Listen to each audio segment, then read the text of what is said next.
خب برادرک یک پس خداخواد خاموش میستین خیلی صحبت کرده که نوبت مونده میتی انشاءالله زنها را فهمونین همه خاموش شوند صحبت خوب میکنیم اگر خاموش نشوند صحبت قصقه میکنیم چونکه شنیدن امر و معروف فرضه بعد مجبور آواز ما بلند میکنیم برای کودکا هم خبردارونه چونکه چند تا مریضایی که گذروندیم اکثر علم ها را شکایتش از روی بسیار گپ زدن مورد شکایت شده گفتن حضرت بسیار گپ میزد یعنی گپ زدن گم کنین با خوبتر میشود زیبی رای خدا خواهد شنیدنش فرض برای من التماس میکنیم انشاءالله خدا خواهد یک 45 منوت صحبت میکنیم خدا خواهد سوالا مبادا شد مرحمت خدا خواهد واسطه کاغذ میتونین خدا خواهد بیارین و در آخر 5-10 منوت وقت جدا میکنیم مسئله های زیرین شمانده حرکت میکنیم انشاءالله خدا خواهد جواب دید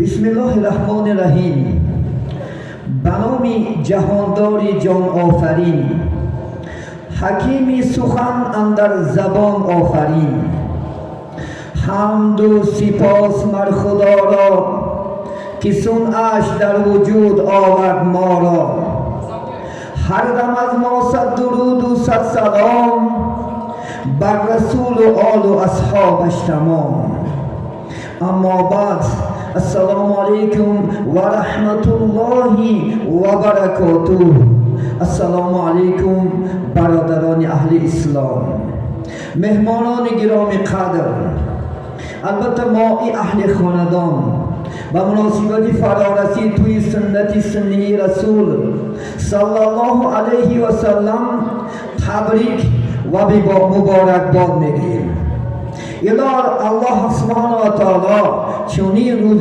خرسندی و چنین روز شادی را به کل خاندان ما و شما الهی نصیب بدارد پیغمبری بزرگوار محمد صلی الله علیه و سلم پیغمبری نازنین و بشیر و چراغ تابان برای داماد و عروسان چنین دعا کردند اللهم بارک لکم و بارک علیکم و جمع لکم بالخیر صدق رسول الله صلی الله علیه و سلم پیغمبری بزرگوار گفتند خداوند ای دو نوجوان شما در برکات عطا کند عمر با برکات نصیب بگرداند و شما را در بهترین انشاءالله خدا خواهد جمع شدن الله سبحانه و تعالی جمع کند چونکه جمعی مرد و زن میدانیم با چی است با نکاح است الحمدلله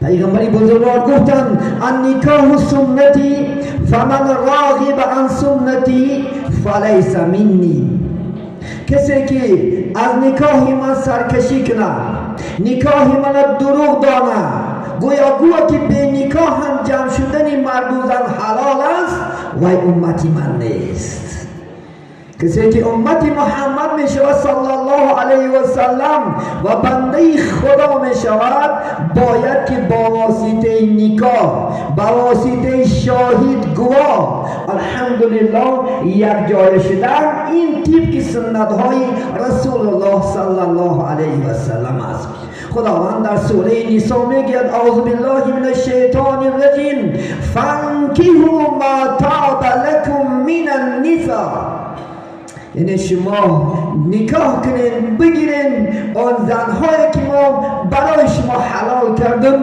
با واسطه الحمدلله نکاح برامین در اسلام عزیز انشاءالله خدا خواهد با نکاح یک جای شدن این سنت های رسول الله صلی الله علیه و سلم است زنگیری هست فرض است عزیزان من زنگیری است واجب است زنگیری است مکروه هم است کدام مرد و جوان بچه و جوان دختری که صاحب شهوت بلند هستند خودشون کنترل کردن نمیتونن برای وی نکاح فرضه باید که تیز خانه دار شن مقصد راه شیطان نروند به زنا دست نزنن به گناه مهر زدن شو واجب است برادران. کسی که حق و مهر دختر دادن میتواند برای وی واجب است، کسی که نمیتواند مکروه است. برای انشاءالله خدا خواهد باید که البته امروز که فرض است. برای چی فرض است؟ چون که امروز تمام جوان بچه های ما شما، تمام جوان دخترهای ما شما بیدار هستند. چون که این تلفن‌هایی که امروز دارین الحمدلله اکثرش کینه‌های بد اخلاقی می‌بینند. شهوتاش بیدار است. خدا نگه دارد که الله سبحانه و تعالی راه گناه دست نزنند. راه شیطان در ندارن. ملعون شیطان هر لحظه وسواس میکند به زنا، هر لحظه وسواس میکند یک جای شدن، چون که کاری وی هوای است. کاری و بدبخت رسوا کردن جمعیت ما و شما است. خدا نمیتی استعیذ بالله الله یدعو الی دار السلام. خدا ما شما را راه حق، راه خوب دعوت میکند. الشیطان چی؟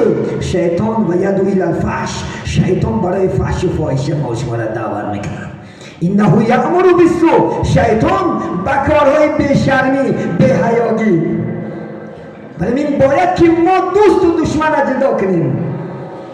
گفتی جامعه بزرگ میگد برای دوست جان را فدا کن، دوست را از دشمن جدا کن.